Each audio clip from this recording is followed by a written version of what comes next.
will be now read a second time. I give the call to the member for Hunter. Thank you, Deputy Speaker. I rise today to contribute to the debate on the appropriation bills. Deputy Speaker, Budget Week has just passed, and what a great budget it was for those in my electorate in the Hunter Valley. We are delivering serious reforms and delivering real relief to those who need it. We know that people are doing it tough, but make no mistake, this budget will make a real impact for the better for real people. Deputy Speaker, we're a government that cares about people, and I am proud of the investment in this budget for workers and the protection of workers' entitlements. Deputy Speaker, coming into this place, I did not have the same background as a typical politician. I was a blue-collar worker, a miner. My whole life I've been a blue-collar worker, just like many members of my family and many of my mates. I'm very proud to represent an electorate full of workers who all do their bit to keep our country running and, more importantly, to put food on the table for their families. So, Deputy Speaker, it's fair to say that my priorities and my motivations in this place have the protection of workers at the very core. That's exactly what this government is doing in this budget, protecting workers by protecting their entitlements. Deputy Speaker, we have already passed some incredible legislation which will help workers all around Australia and in my electorate in the Hunter. We made sure the first thing we did when we came to this place a year ago now was to fight for an increase to the wages of the workers and to fix our paid parental leave system to bring it in line with what will work for parents in 2023. Having a child is one of the most amazing times of someone's life, but it can also come with added pressures. Families in the Hunter and around Australia deserve to have the financial support in place that they need so they can focus on what's important, providing the best possible start in life to their newest member of their family. We are continuing the work that we have already well and truly started, making sure that after 10 years, workers in this country finally have a government that works for them and fights for their rights at work and for their life as a whole to be better. Strong working conditions are vital for a strong economy. Deputy Speaker, one of the workers that we need to protect is the migrant workers. We know that migrant workers are important for our economy. We saw the toll on the economy when we had limited migrant workers due to the pandemic.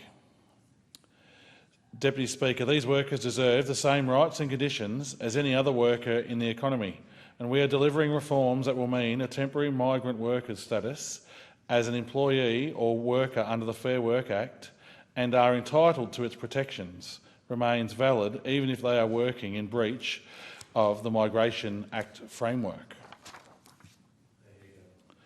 Deputy Speaker, as I mentioned earlier, this government has done amazing work in reforming and modernising the paid parental leave system.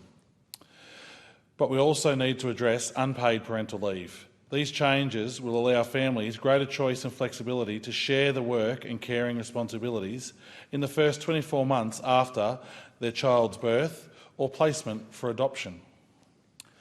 As a father of 2 girls and a husband to my beautiful wife Alex, I know how important this is, and I know much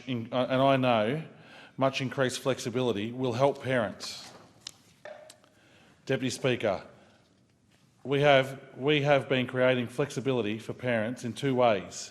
Firstly, we have increased the portion of unpaid parental leave that can be taken flexibility to 20 weeks, bringing this in line with the changes we made through our reforms to the paid parental leave scheme. Secondly, we have removed restrictions which currently make it hard for families to access unpaid parental leave. That means parents will not be limited in how much unpaid leave they can take at the same time, and if they request an extension of their leave, it won't be reduced by the amount of leave their other partner has taken. Deputy Speaker, I know how those opposite think that businesses are more important than families and that businesses should be prioritised over workers. But let me tell you, not only are these changes good for families, but they are good for business. Flexibility means that experienced employees can gradually recommence work sooner. It also means employers Employers can only need to fill partial vacancies instead of full ones. Deputy Speaker, superannuation is a proud legacy of the Labor Party.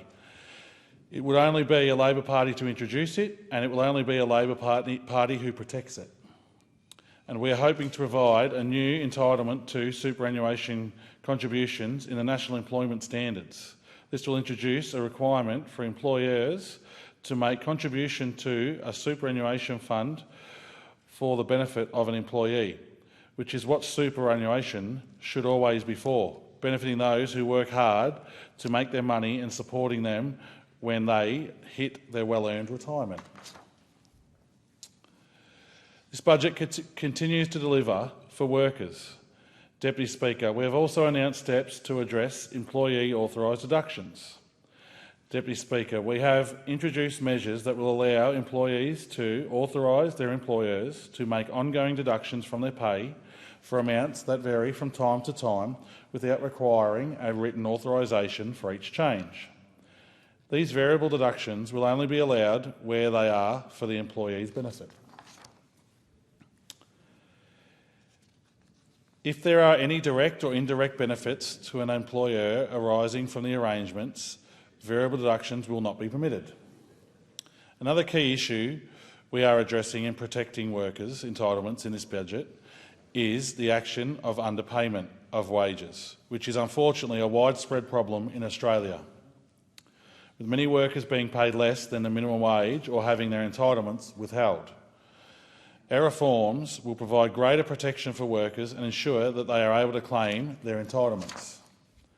I've heard plenty of stories from apprentices, boilies, fitters, childcare workers and hospitality workers who have wages and entitlements withheld. I'm really pleased that we're addressing these very substandard issues. And Deputy Speaker, we have expanded the definition of an entitlement to include not only wages but also other employee benefits such as superannuation, redundancy pay and annual leave. Will ensure workers are protected and have a legal right to claim these entitlements and that they cannot be denied. Speaker, I've stood in this place many times now to speak of how proud I am to represent an electorate home to many of the largest coal mining workforces in this country. When I stood in Parliament, I committed myself to fighting for the miners in my electorate. And I am very happy to say that this government is continuing to deliver for miners in the Hunter electorate.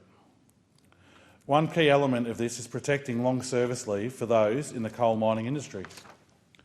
Deputy Speaker, coal miners work hard hours in tough conditions. They deserve their long service leave. I know this as well as anyone because I was one. But unfortunately, Deputy Speaker, at the moment there is a plague in the coal mining industry which is leaving some miners without the benefits of long service leave just because they're casual workers. They work just as long and just as hard as their mates do, who are alongside them as permanent workers.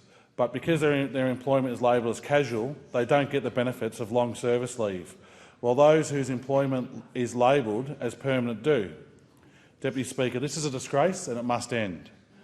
Deputy Speaker, we have also made reforms to the coal mining long service leave scheme, and this will help to ensure that casual employees working in the coal mining industry are treated no less favourably than permanent employees in the accrual, reporting and payment of their long service leave entitlements within the scheme. We have created a fairer way of calculating long service leave entitlements for casual employees, making sure that employees' accrual of their entitlement is not disadvantaged by roster cycles, which has been an ongoing issue in the industry. We are also making it very clear that the levy imposed on casual employees' wages within the scheme and payment of their long service leave entitlements are included in casual loading. This will give certainty to employers and ensure that the casual employees continue to receive their usual take-home pay when accessing their entitlements. Deputy Speaker, every coal mine should receive long service leave that they deserve, and there should be no miner paid less at the end of the week because they received a long service leave. that they should have always been receiving. Deputy Speaker, this government stood up for those in the mining industry when we committed to implementing Recommendation 4 of the Independent Report on Enhancing Certainty and Fairness, Independent Review of the Coal Mining Industry Long Service Leave Funding Scheme, which was published in February 2022. Deputy Speaker, I had the honour of welcoming the Employment and Workplace Relations, the member for Watson, to my electorate recently. On this visit, we visited my old workplace, Mount Thorley Warkworth, and spoke to coal miners there. Every miner we spoke to was excited to hear about our plans and changes to benefit workers. Thank you to the Minister for your visit. It was really appreciated, and I hope you enjoyed the mighty hunter and the burger that we got to sneak in as well. To the miners in my electorate, I would like to remind you once again, I have your back and the Labor government has your back as well. We always have and we always will. I'm excited that same job, same pay legislation is very close to being introduced into Parliament, and this will ensure workers, not just in the mining sector but across many industries, are paid the same. We need jobs that are well paid and secure and aren't dominated by dodgy labour hire arrangements. Put simply, whenever you're at work, if you're doing the same job as the person next to you, you should be paid the same. It's simple. Same job, same pay. Mining is one of the few industries where casuals are paid less than permanent workers. We will close the loopholes that allow this and ensure workers are paid appropriately. Deputy Speaker, this budget also provides much-needed pay rise for a group of workers who deserve it the most, the aged care workers. Aged care workers are the best among us, and they are patient, loving care for some of the most vulnerable Australians is nothing short of incredible. However, their work has been made more difficult owing to the sector's insufficient funding and inadequate pay rates across the sector. For too long, those working in aged care have been asked to work harder or longer without adequate awards, but this budget changes that. It allocates $11.3 billion to fund the Fair Work Commission's interim decision for a 15% pay increase to the minimum wages for many aged care workers. This will benefit award aged care workers in the Hunter electorate, who will earn between $129.20 and $341.24 more per week if they are working more than a 38-hour week. It represents fairer pay for their hard and important work and creates more opportunities for those working in our care economy. Now, Deputy Speaker, how good is it to have a government who cares about Australia? A government that cares about Australians and our future. Australia is the best country in the world, Deputy Speaker, but the pandemic was a wake-up call. It showed us and the world that we aren't perfect. It showed us that our supply chains are vulnerable, but also showed us that when push comes to shove, we could pull through. But we need to make sure that we are more self-sufficient more consistently. Along with the Buy Australia plan and Future Made in Australia office, the National Reconstruction Fund is part of this government's plan for Australia to be a strong, self-sufficient nation, and this fund will help our country to have a renewed basis to sell to the world. Deputy Speaker, this fund is about bringing Australia back to our glory days. I remember the days when Australia used to make things, and we used to make things of high quality. Deputy Speaker, our $15 billion fund will bring back Australian industry, and it will mean that we are a country that makes things again. And I can't wait to see the opportunities this will bring for the hunter. Deputy Speaker, there is so much in this budget that I could speak about. We are supporting everyday people and businesses right across Australia, across the Hunter electorate and everywhere else we can talk about. Our budget is taking the pressures off families. It is making it easier to see a bulk billing doctor. It is providing a much-needed pay rise for those who deserve it most. But most importantly, it's a responsible budget that understands how tough people are going through right now, and that's why we're ensuring we are delivering a better future for everyone in this country. Thank you, Deputy Speaker. Thank you. The questions.